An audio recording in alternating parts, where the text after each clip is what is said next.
하나님 아버지 감사합니다. 주의 말씀을 삼가 듣고자 합니다. 성령께서 감동하시옵소서. 주의 진리의 말씀을 알아듣도록 삼가 주의 말씀 앞에 있는 우리들의 귀를 열어 주시옵소서. 우리의 눈을 열어 하나님의 선하신 말씀의 진리를 볼 수 있게 하옵소서. 우리의 마음이 착하고 좋은 마음이어서 하나님의 뜻까지 이해할 수 있는 대로 명철을 허락하시고 깨닫는 마음으로 오늘 주의 말씀을 가슴에 담게 하옵소서. 그래서 이 말씀이 오늘 우리의 삶을 하나님의 선하신 뜻을 따라 사는 삶으로 인도하는 등대가 되게 하시고 우리 발의 등불이 되게 하옵소서. 의지하오며 예수님 이름으로 기도합니다. 아멘. 네, 오늘은 레위기 23장에서 25장까지 말씀 함께 있습니다. 레위기 가운데 이제 공동체법의 뒷부분, 맨 뒷부분으로 갑니다. 공동체가 꼭 해야 할 일과 결코 해서는 안 된 일, 거기에 대한 23장이 있습니다. 그리고 24장은 전체가 지켜야 될 즐거운 날, 절기에 관한 말씀이고, 그리고 25장은 안식년과 희년에 관한 말씀이 있습니다. 레위기 23장입니다. 여호와께서 모세에게 말씀하여 이르시되 이스라엘 자손에게 말하리라. 이것이 나의 절기들이니 너희가 성회로 공포할 여호와의 절기들이니라. 엿새 동안은 일할 것이요 일곱째 날은 쉴 안식일이니 성의 날이라. 너희는 아무 일도 하지 말라. 이는 너희가 거주하는 각지에서 지킬 여호와의 안식일이니라 하십니다. 여호와의 절기라고 하면서 사실 첫 번째로 언급된 게 안식일입니다.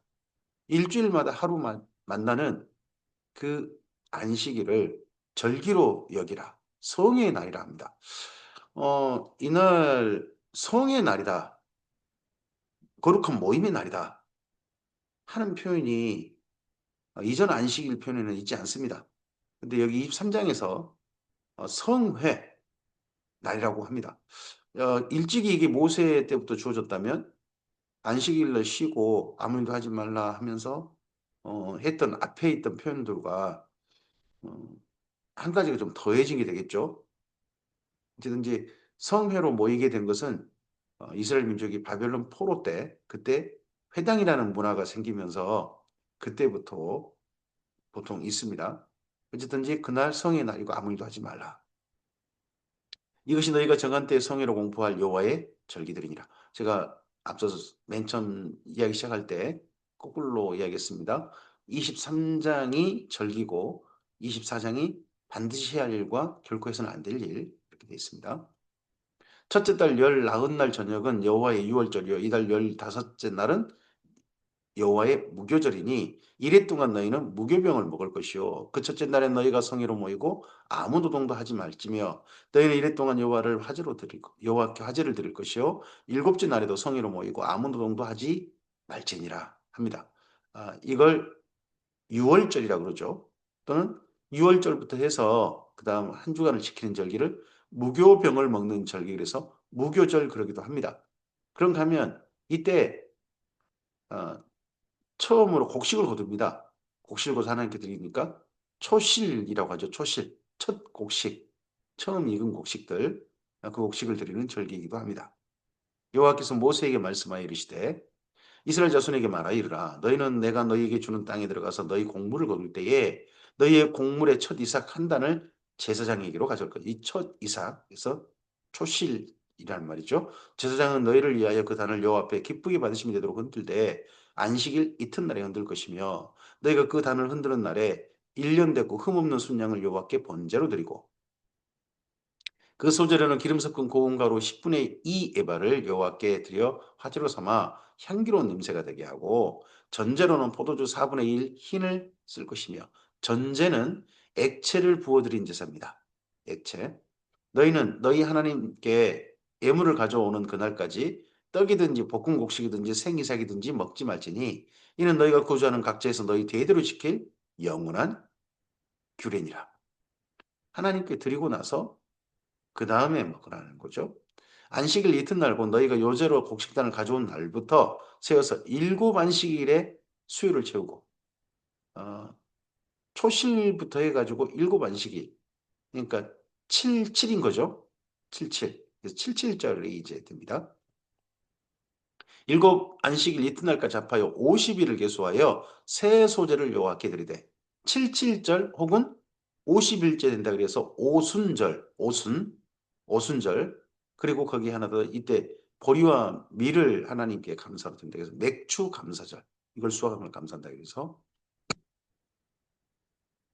너희 초소에서 10분의 2 예보로 만든 떡 두 개를 가져다 흔들지니 이는 고운 가루에 누룩을 넣어 구운 것이요 이는 첫 요제로 여호와께 드리는 것이며 너희는 또 이 떡과 함께 1년 된 흠없는 어린 양 7마리와 어린 수소 1마리와 순양 2마리를 드리되 이것들을 그 새 소재와 그 제물과 함께 여호와께 드려서 번제로 삼을지니 이는 화제라 여호와께 향기로운 냄새며 또 순념 하나로 속죄제를 드리며 1년 된 어린 순양 2마리를 화목제물로 드릴 것이요 제사장 그 첫 이삭의 떡과 함께 그 2마리 어린 양을 여호와 앞에 흔들어 요제를 삼을 것이요 이것들은 여호와께 드리는 성물이니 제사장에게 돌릴 것이며 이날에 너희는 너희 중에 성회를 공포하고 어떤 노동도 하지 말지니 이는 너희가 그 거주하는 각지에서 대대로 지킬 영원한 규례니라 합니다.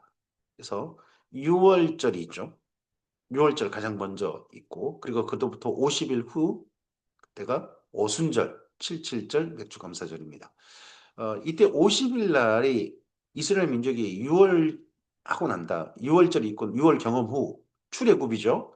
출애굽 후 50일째 되는 때가 언제냐 그러면 시내산에서 하나님을 만나는 그날입니다. 그러니까 출애굽기 20장의 사건이죠. 출애굽 19장 사건. 19장에 있는 그 사건이 사실은 50일째 되는 날입니다. 그래서 그때 이스라엘 민족은 오순절날에 율법을 수여받은 날, 그들이 그렇게 기념하기도 합니다. 너희 땅에 곡물을 벨 때 반 모퉁이까지 다 베지 말며 떨어진 것을 줍지 말고 그것을 가난한 자와 거리민을 위하여 남겨두라. 나는 너희 하나님 여호와이니라. 여호와께서 모세에게 말씀하시되 이스라엘 자손에게 말하이르라. 일곱째 달 그 달 첫날은 이제 7월 1일이죠. 너희에게 쉬는 날이 될지니 이는 나팔을 불어 기념할 날이요 성이라 그래서 나팔을 분다 그래서 나팔절 이렇게 부르기도 합니다. 7월 1일 어떤 노동도 하지 말고 여호와께 화제를 드릴지니랍니다.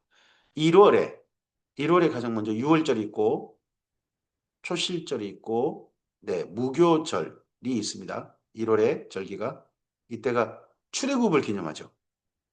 출애굽을 기념하고 그리고 나서 그로부터 50일 후 그때가 봄 추수가 다 끝납니다. 50일 후면 그때가 밀보리를 다 수확을 끝내는 거죠. 그때 정도에 77절, 오순절, 맥주감사절이 됩니다. 그리고 율법을 수여받은 이스라엘 민족이 시내산에서 하나님을 만나서 언약식을 맺고 율법을 수여받았던 것을 기념하고요. 그때 하나님께서 한 가지 말씀 아울러 더 하시죠. 너희 그때 밤 다 거두지 말고 남기라. 밭에 일부러 남기라. 그래서 가난한 자들에게 주라. 밥 모퉁이도 남기고 땅에 떨어진 이삭도 줍지 말고 그런 거 전부 다 가난한 자들에게 함께 나누라 하는 말씀을 아울러 절기 때 하시고요. 그리고 나서 그로부터 7월 후입니다. 그러니까 1월 그리고 난 다음에 3월이 첫째 날 지난다니까 3월 그리고 나서 7월 절기가 이렇게 있는 거죠. 그래서 7월 1일 먼저 나팔절입니다. 여호와께서 모세에게 말씀하시되 일곱째 달 열은 날은 속죄일이니 너희는 송이를 열고 스스로 괴롭게 하며 여호와께 화제를 드리고 일곱째 날 열흘날 그러니까 10일이죠. 7월 10일 이때를 속죄일인데 이스라엘 민족 전체를 위한 속죄일이라고 해서 대속죄일 이렇게 부릅니다. 대속죄일. 이 날에는 어떤 일도 하지 말 것은 너희를 위하여 너희 하나님 여호와 앞에 속죄할 속죄일이 됨이니라. 이 날에 스스로 괴롭게 하지 아니하는 자는 그 백성 중에서 끊어질 것이라. 이 날에 누구든지 어떤 일이라도 하는 자는 내가 그 백성 중에서 멸절시키리니 너희는 아무 일도 하지 말라. 이는 너희가 거주하는 각처에서 대대로 지킬 영원한 규례니라. 이는 너희가 쉴 안식일이라. 너희는 스스로 괴롭게 하고 이날 열 아흐렛 날 저녁 그 저녁부터 이튿날 저녁까지 안식일을 지킬지니라. 어, 뭐 9일째부터 해서 그다음 10일째까지 그렇게 안식일 지키라는 거죠. 대속죄일 이때는요. 여호와께서 모세에게 말씀하시되 이스라엘 자손에게 말하여 이르라. 일곱째 달 닷새 날은 일곱째 달 15날은 초막절이니 여호와를 위하여 이래 동안 지킬 것입니다. 7월 15일인 거죠. 7월 15일 초막절, 초막절, 초막절, 장막절, 그리고 곡식을 이때 이제 가을거지 곡식을 저장한다 그래서 가을거지 곡식은 밀보리 같은 곡식은 아니고요. 곡식이 아니고 사실은 과일이죠. 과일. 포도라든지 또는 올리브라든지 그런 걸 해서 저장합니다. 저장하는데 저장은 근데 액체입니다. 어, 그래서 뭐 올리브유를 저장하고 포도주를 저장하는 거죠. 그런 절기가 가을철 절기가 됩니다. 첫날에는 성회로 모일지니 너희는 아무 노동도 하지 말지며 이래 동안에 너희는 여호와께 화제를 드릴 것이요 일곱째 날에도 너희는 성회로 모여서 여호와께 화제를 드릴지니 이는 거룩한 대회라 너희는 어떤 노동도 하지 말지니라. 이것들은 여호와의 절기라. 이상이면 네 개를 말했죠. 첫째 안식일, 두 번째 유월절, 그 다음에 칠칠절, 그리고 7월 절기. 7월 절기는 세 개입니다. 7월 1일 나팔절, 7월 10일 대속제일, 7월 15일 초막절. 너희는 이것들은 여호와의 절기라 너희는 공포하여 성회를 열고 여호와께 화제를 드릴지니 번제와 소제와 희생제물과 전제를 각각 그 날에 드릴지니 이는 여호와의 안식일 외에 너희 허물 외에 너희의 서원 예물 외에 또 너희의 모든 자원 제물 외에 너희가 여호와께 드리는 것이니라. 그리고 다시 한번 초막절을 다시 언급합니다. 너희가 토지소산 거두기를 마치거든. 이제 가을 거지까지 완전히 끝난 거죠. 일곱째 달 15날부터 이래 동안 여호와의 절기를 지키되 첫날에도 안식하고 여덟째 날에도 안식할 것이요. 이때를 초막절, 장막절 그러죠. 첫날에는 너희가 아름다운 나무실과와 종려나무 가지와 무성한 나무 가지와 시내 버들을 취하여 너희 하나님 여호와 앞에서 이래 동안 즐거워할 것이라. 너희는 매년 이래 동안 여호와께 이 절기를 지킬지니 너희 대대의 영원한 규례라. 너희는 일곱째 달에 이를 지킬지니라. 너희는 이래 동안 초막에 거주하되 초막에 거주하기도 하고 장막 광야에서 생활했던 기념하는 거죠. 장막이 지냈다 그래서 이스라엘에게서 난 자는 다 초막에 거주할지니 이는 내가 이스라엘 자손을 애굽 땅에서 인도해 내는 날에 초막에 거주하게 한 줄을 너희 대대로 알게 함이니라. 광야에서 초막에 거주하진 않았죠. 광야에서는 장막에 거주했죠. 장막에. 그래서 장막절 그렇게 부릅니다. 나는 너희 하나님 여호와니랍니다. 이 초막절에 이 초막절에 이스라엘 민족은 그들이 받은 율법을 읽도록 합니다. 교육을 받도록 합니다. 이때가 농한기입니다. 이때가 농사가 다 끝난 날, 농번기가 다 지나고 이제 조금 쉼이 있는 달입니다. 7월이. 그나마. 그래서 7월에 전체가 모여서 이때 성경을 배우도록 7년에 한 번씩은 꼭 성경을 배우고 가르침 받도록 그렇게 모세가 부탁을 하죠. 신명기 31장에 보시면 모세는 이와 같이 여호와의 절기를 이스라엘 자손에게 공포하였더라.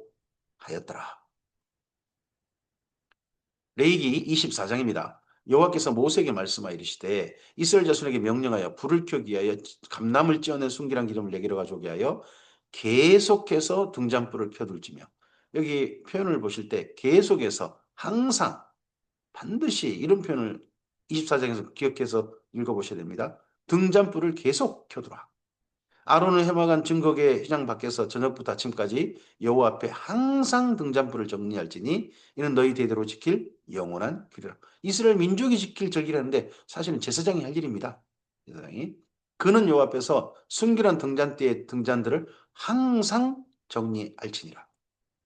너는 고운 가루를 가져다가 떡 12개를 굽되 각 덩이를 10분의 2 예바로 하여 여호와 앞 순결한 상 위에 두 줄로 한 줄에 6씩을 진설하고 너는 또 정결한 유향을 각 줄 위에 두어 기념물로 요 앞에 화제를 삼을 것이며 안식일마다 이 떡을 요 앞에 항상 진설할지니 이는 이스라엘 자손을 위한 것이요 영원한 언약이라. 그래서 두 가지 일은 항상 계속해야 됩니다.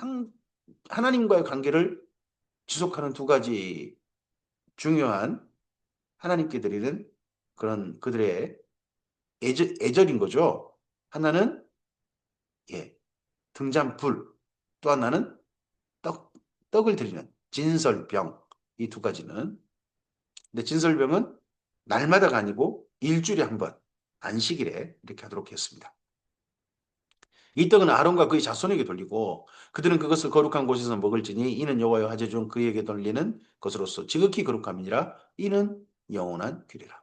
7일에 한 번 나오는데 한 번 진설하고 그리고 7일 후에 이걸 내고 새로운 빵을 그 위에 올리는데 7일 후에 내는 그 빵을 먹을 수 있다는 겁니다.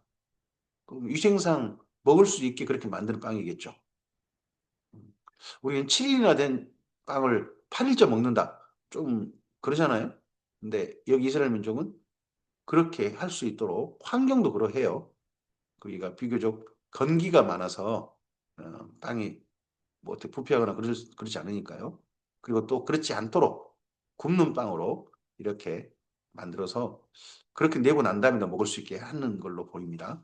이스라엘 자손 중에 그의 어머니가 이스라엘 여인이요. 그의 아버지는 애굽 사람인 어떤 사람이 나가서 한 이스라엘 사람과 진영 중에 싸우다가 그 이스라엘 여인의 아들이 여호와의 이름을 모독하며 저주함으로 무리가 끌고 모세에게로 가니라.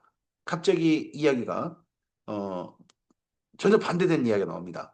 그러니까 9절까지는 항상 해야 될 일, 계속해야 될 일, 그걸 말씀했어요. 그리고 10절 이하에는 어떤 한 사람이 하나님의 이름을 모독하고 저주를 했다는 겁니다. 그 어머니의 이름은 슬로미시오 단지파 디브리의 딸이었더라. 그들이 그를 가두고 여호와의 명령을 기다리더니 여호와께서 모세에게 말씀하시되 그 저주한 사람을 진영 밖으로 끌어내어 그것을 들은 모든 사람이 그들의 손을 그 머리를 얹게 하고 온 회중이 돌로 그를 칠지니라. 너는 이스라엘 자손에게 말하리라. 누구든지 그의 하나님을 저주하면 죄를 담당할 것이요. 여호와 이름을 모독하면 그는 반드시 죽일지니 온 회중이 돌로 그를 칠 것이라. 거름이니 본토이든지 여호와 이름을 모독하면 그를 죽일지니라. 그를 죽이 어떻게 해요? 반드시 어떤 자에게 저주하고 모독하면 하나님을 결코 저주하고 모독하는 공동체가 돼서는 안 된다는 겁니다. 또 그런 일들이 있는데 그걸 좌시해서 그걸 가만 그냥 내버려 둬가지고 점점 독버섯처럼 퍼지고 곰팡이 좀 옆으로 피어나가고 그러면 안 된다는 겁니다. 그런 애초에 싹을 잘라버리고 다시 잊지 못하게 반드시 처벌해라 합니다. 그리고 여기까지 말씀하시고 난 다음에 어, 주계할 제도를 그다음 또 어떻게 보면 재판의 원리를 그다음 또 이어서 말씀하십니다.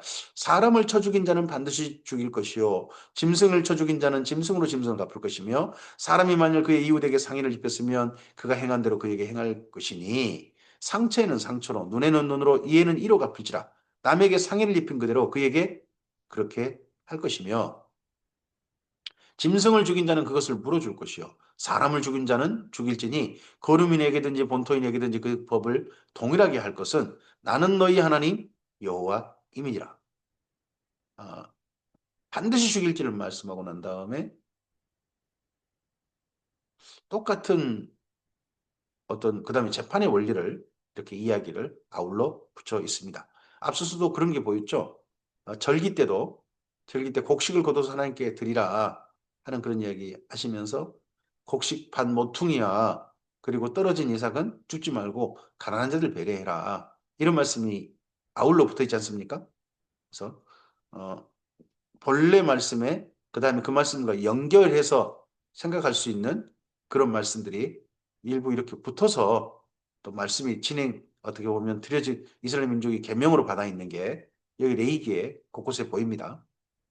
모세가 이스라엘 자손에게 말하니 그들이 그 저주한 자를 진영 밖으로 끌어내어 돌로 쳤더라. 이스라엘 자손이 여호와께서 모세에게 명령하신 대로 행하였더라. 두 가지죠. 반드시 해야 할 일은 두 가지입니다. 하나는 반드시 하나님 앞에 해야 될 일은 뭡니까? 하나님과의 관계를 지속하는 겁니다. 등잔불과 떡을 가지고요. 그리고 하지 말아야 할, 결코 해서는 안 될 일이 뭡니까? 하나님의 이름을 모독하거나 조주하는 일을 해서는 안 되는 겁니다. 공동체가. 이걸 공동체가 지키는 것. 그게 하나님께서 명령하신 대로 행하는 겁니다. 우리 공동체도, 우리 대한민국 공동체도 하나님께 드리는, 하나님과의 관계를 지속하는 그 삶으로 나갔으면 좋겠습니다. 나에게 뭘 해달라 하는 그 기도를 드리면서 하나님과 관계를 지속한다. 기도는 하나님과 대화를 하면서 자꾸 그렇게 하는 건 조금 좀 생각해 볼 만하다고 봅니다.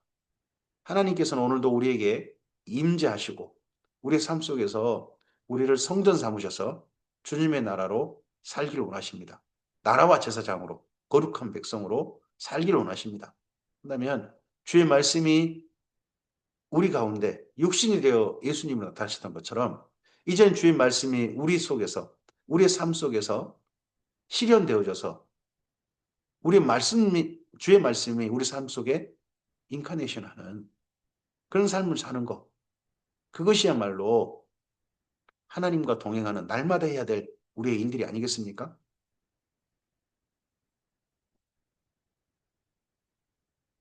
레위기 25장입니다. 여호와께서 시내 산에서 모세에게 말씀하여 이르시되 이스라엘 자손에게 말하여 이르라 너희는 내가 너희에게 주는 땅에 들어간 후에 그 땅으로 여호와 앞에 안식하게 하라. 안식년을 말합니다. 땅으로 안식하게 하라.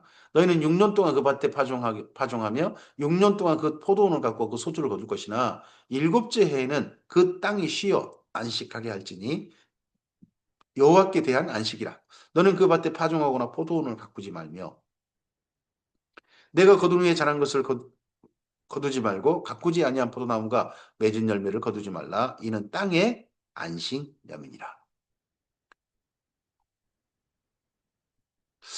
어, 원래 안식년은 땅을 쉬게 한다는 겁니다. 근데 요즘 안식년은 땅이 쉬는 게 아니라 사람이 쉬네요. 성경은 원래 땅 보고 쉬라고 했는데 말이죠. 음. 안식년의 소출은 너희가 먹을 것이니 너와 내 남종과 내 여종과 내 품꾼과 너와 함께 고려하는 자들과 내 가축과 내 땅에 있는 들짐승들이 다 그 소출로 먹을 것을 삼을지니라. 너는 일곱 안식년을 계수할지니 이는 7년이 일곱 번인즉 안식년 일곱 번 동안 곧 49년이라. 그러고 나서 50년째를 희년이라고 하죠. 일곱째 달 여름날을 속죄일이니 희년의 일곱째 달 너는 뿔나팔 소리를 내되 전국에서 뿔나팔을 크게 불지며 너희는 50년째 해를 거룩하게 하여 그 땅에 있는 모든 주민을 위하여 자유를 공포하라. 이 해는 너희에게 희년이니 너희는 각각 자기의 소유로 돌아가며 각각 자기 가족에게 돌아갈지며 50년 그 50년째에는 너희의 희년이니 너희는 파종하지 말며 스스로 난 것을 거두지 말며 가꾸지 아니한 포도를 거두지 말라. 이는 희년이니 너희에게 거룩함이니라. 너희는 밭에 소출을 먹으리라. 자유를 공포하고 돌아갈 곳에 돌아가고 그리고 파종하지 않아서 그곳에 난 것을 함께 먹고 하는 그런 한 해가 있는 거죠. 50년째 해, 2년. 근데 이게 이스라엘 민족은 지키지 않았던 것 같습니다. 지키지 않았는데 나중에 이사야서를 통해서 이 희년이 선포되어지죠. 하나님께서 이 희년을 이 땅 가운데 이루실 것이다. 근데 그 희년을 이루신 분으로 예수님께서 오셔서 말씀하시는 게 누가복음에 보면 보이죠. 이 희년에는 너희가 각각 자기의 소유주로 돌아갈지라. 내 이웃에게 팔든지 내 이웃의 손에 사거든 너희 각 사람은 그 형제를 속이지 말라. 그 희년 후의 연수를 따라서 너는 이웃에게 살 것이요 그도 소출을 얻을 연수를 따라서 내게 팔 것인즉 연수가 많으면 너는 그것의 값을 많이 매기고 연수가 적으면 너는 그것의 값을 적게 매길지니 곧 그가 소출의 다소를 따라서 내게 팔 것이라.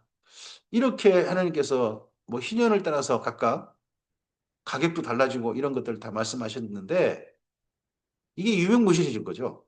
지키지 않아서.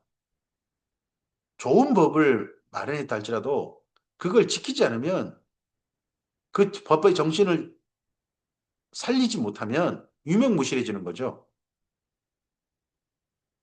너희 각 사람은 자기 이웃을 속이고 내 하나님을 속이지 말고 내 하나님을 경외하라. 나는 너희의 하나님 여호와니라. 너희는 내 규례를 행하며 내 법도를 지켜 행하라. 그리하면 너희가 그 땅에 안전하게 거주할 것이라. 그 땅은 그것의 열매를 내리니 너희가 배불리 먹고 거기 안전하게 거주하리라. 만일 너희가 말하기를 우리가 만일 일곱째 해에 심지도 못하고 소출을 거주지도 못하면 우리가 무엇을 먹으리요? 하겠으나 안식년, 희년은 고사하고 안식년을 먼저 말하죠. 내가 명령하여 여섯째 해에 내 복을 너희에게 주어 그 소출이 3년 동안 쓰기에 족하게 하리라. 3년 동안을 써야 한다는 거죠. 왜요? 첫째는 6년째 먹는 거, 6년째 거둔 거 가지고 6년, 7년, 8년째까지 먹어야 돼요. 3년을 먹어야 되거든요. 그냥 그러면 6년째 거둔 그게 이제 먹겠죠? 그리고 7년째는 쉬니까 거둔 걸 가지고 먹어야 되겠죠? 8년째는 이제 뿌리잖아요. 그럼 거둘 때까지는 또 그냥 그 전에 있는 걸 가지고 먹어야 되잖아요. 그래서 6년째는 이렇게 복을 주실 거라는 겁니다. 하나님께서 이렇게 주실 것이다 하셨습니다. 그럼 하나님을 믿는 믿음이 필요합니다. 이런 걸 지키는데. 나중에 11조를 드리는데도 뭐가 필요합니까? 믿음이 필요합니다. 의와 인과 신이 믿음이 담긴다고 그러지 않습니까? 그 11조에 담긴다고 그러지 않습니까? 의는 어, 올바르게 올바른 수입해야 됩니다. 이는 뭡니까? 11조는 내 소득 중에 10분의 1을 떼서 하나님께 예물로 드리고 용도는 이웃 사랑했습니다. 전혀 수입이 없는 레이지파를 먹여 살리는 거나 그리고 객과 고와 과부를 먹여 살리는 3년에 한 번 11조가 있습니다. 인이거든요, 그게. 그리고 이렇게 해도 내 삶을 먹고 살게 할 것이고 이렇게 함으로써 이웃들도 굶지 않고 살게 하실 것이다. 하나님께 우리 공동체 돌보실 것이라는 믿음이 필요합니다. 그게 신이죠. 11조에도 그런 믿음이 필요한데 여기 안식년을 지키는데도요. 믿음이 필요합니다. 하나님 이렇게 해줄 것이다. 너희가 여덟째 해에 파종하려니와 묵은 소출을 먹을 것이며 아홉째 해에 그 땅에 소출이 들어오기까지 너희는 묵은 것을 먹으리라. 그리고 토지를 영구히 팔지 말 것은 토지는 다 내 것입니다. 토지, 공공재, 토지는 공공재다 하는 개념이 원래 성경 개념입니다. 우리나라는 지금 토지를 가지고 땅을 가지고 사유화하고 땅을 가지고 이거 투기의 목적으로 사용해 버리잖아요. 지금 현재 우리나라는 사유가 너무 지나쳐가지고요. 이게 전혀 성경적이지 않습니다. 성경은 토지는 하나님의 것이다.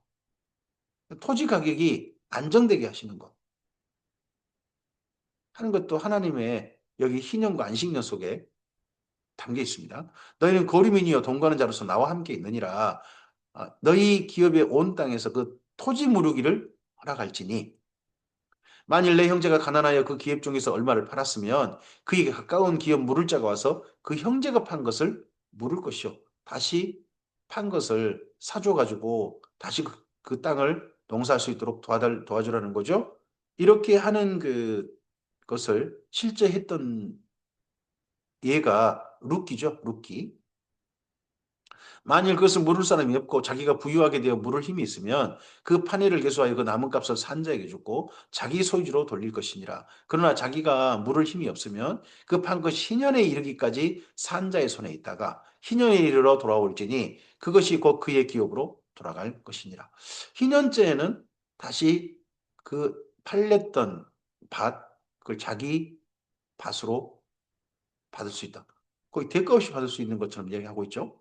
그래서 토지는 가격이 한결같이 거의 일정 가격으로 유지되고 토지를 가지고 투기수단 사용하거나 자기 재산 분리는 목적으로 점점 사용하거나 하지 못하도록 하는 그런 제도가 여기 있었습니다. 이런 제도가 하나님께서 말씀하신 제도라 그러면 펄쩍 뛸 사람들 많을 것 같습니다. 성벽이 성벽이 있는 성 내에 가옥을 팔았으면 판지 1년 안에는 물을 수 있나니 곧 그 기한 안에 물으려니와 1년 안에 물으지 못하면 그 성 안의 가옥은 산자의 소유로 확정되어 대대로 영구히 그에게 속하고 희년이라도 돌려보내지 않을 것. 성 안, 성 밖에 따라서 가옥에 대한 어, 개념이 전혀 달라집니다. 성 안에 있는 것은 팔아서 1년 안에 물으지 않으면 산 사람의 것이 영혼이 되어버리는 소유권이 달라지는 거죠. 소유권이 달라지는 그게 허용되어 있습니다. 그러나 성벽이 둘리지 아니한 촌락의 가옥은 나라의 전토와 같이 물러주기도 할 것이요 희년에 돌려보내기도 할 것이니라. 레이족 속의 성읍 곧 그들의 소유의 성읍의 가옥은 레이 사람이 언제든지 물을 수 있으나 만일 레이 사람이 물으지 아니하면 그의 소유 성읍의 판 가옥은 희년에 돌려보낼지니 이는 레이 사람의 성읍의 가옥은 이스라엘 자손 중에서 받은 그들의 기업이 됩니다. 이스라엘 자손이 레이 사람에게 그 성읍을 몇 개를 줍니다. 각 지파에서 나중에 땅 분배받을 때 그 레이 사람 거기 살게 하잖아요. 근데 거기 그 이 말씀대로 레이인들이 똥을 돌려받고 했느냐? 그러지 못 않았겠다라고 하는 증거가 얘들이 어, 일부 사사기에 보면 보입니다. 레이 지파 가문 사람이 여기저기 유리하고 있는 고려하고 있는 그런 레이 지파 사람의 가정이 나오거든요. 그러나 그들의 성읍 주위에 있는 들판은 그들의 영원한 소유지니 팔지 못할 것이니라. 내 형제가 가난하게 되어 빈손으로 내 곁에 있거든. 너는 그를 도와 거류민이나 동거인처럼 너와 함께 생활하게 하되. 여기도 이제 35절 말씀은 사실 희년이라든지 안식년과 별개의 말씀입니다. 근데 이렇게 가난한 자에게 다시 땅을 돌려주고 하는 희년의 정신을 이야기하고서 아울러 붙어 있는 말씀인 거죠. 가난하게 되어 주별이 있거든.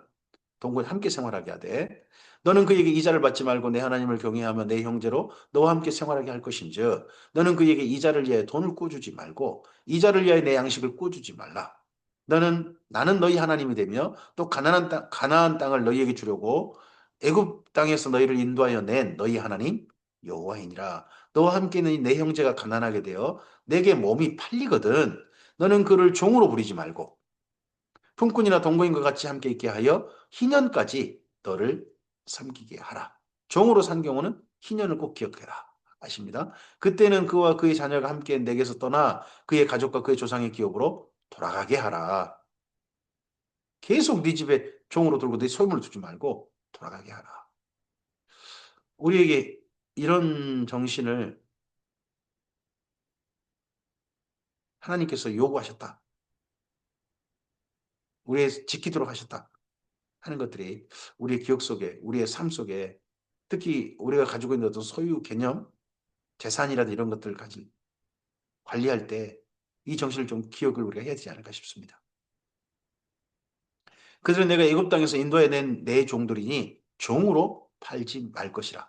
너는 그를 엄하게 부리지 말고 내 하나님을 경외하라. 내 종은 남녀를 막론하고 내 사방 이방인 중에서 취할지니 남녀 종은 이런 자들 중에서 사올 것이며 이런 제도는 우리에게 지금 있지 않죠. 이방인 중에서 종으로 취해라.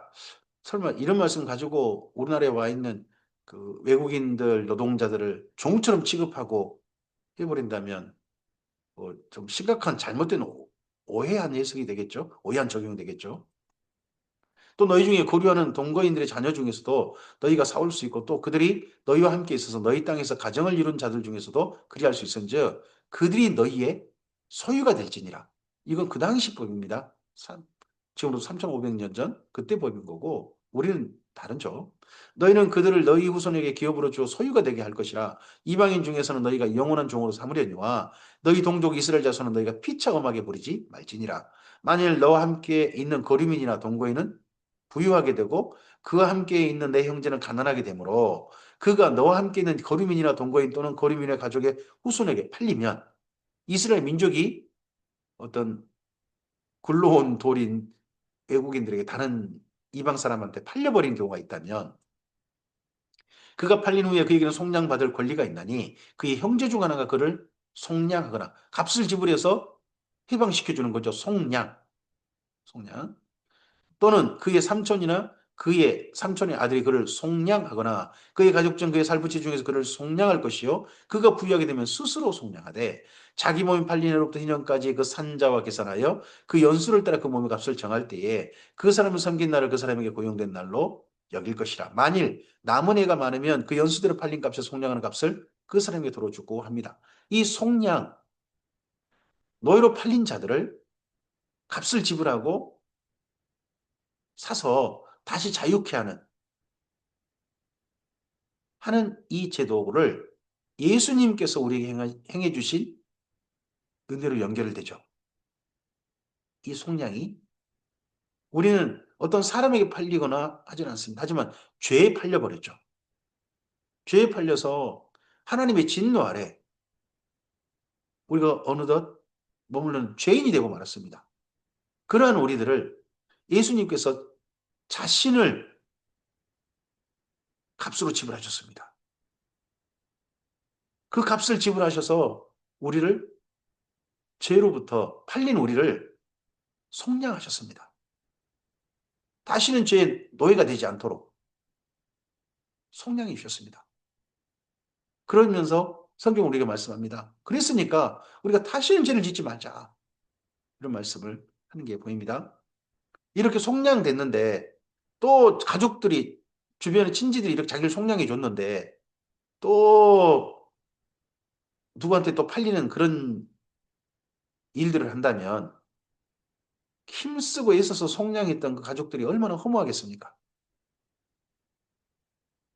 만일 희년까지 남은 해가 적으면 그 사람과 계산하여 그 연수대로 속량하는 값을 그들에게 도로 줄지며 주인은 그를 매년의 삭금같이 여기고 내 목전에서 엄하게 부리지 말지니라. 그가 이같이 속량되지 못하면 희년에 이르러는 그와 그의 자녀가 자유하리니 이스라엘 자손은 나의 종들이 됨이라.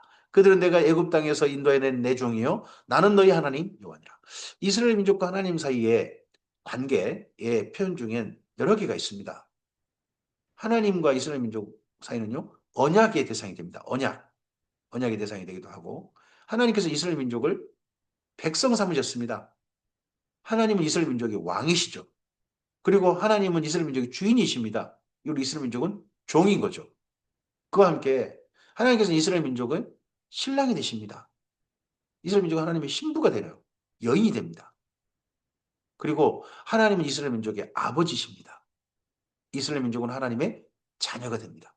이 모든 표현들이 다 있습니다. 다 있는데 특별히 이 희년과 관련해서 하나님께서는 이스라엘 민족을 종이다. 내 종이다.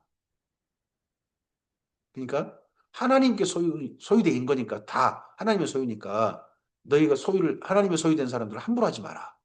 그들에게 하나님의 소유인 사람들임을 기억하고 자유를 주고 희년에는 꼭 이 정신을 살리라 하고 말씀하고 있는 거죠. 근데 이런 하나님이 정말 귀한 말씀이 유명무실했다는 겁니다. 지키지 않았다는 겁니다. 이스라엘 민족은. 오늘 여기까지 말씀입니다. 우리에게 오늘 이 말씀들에 지키는 건 아닙니다. 이스라엘 민족이 지켰던 거죠.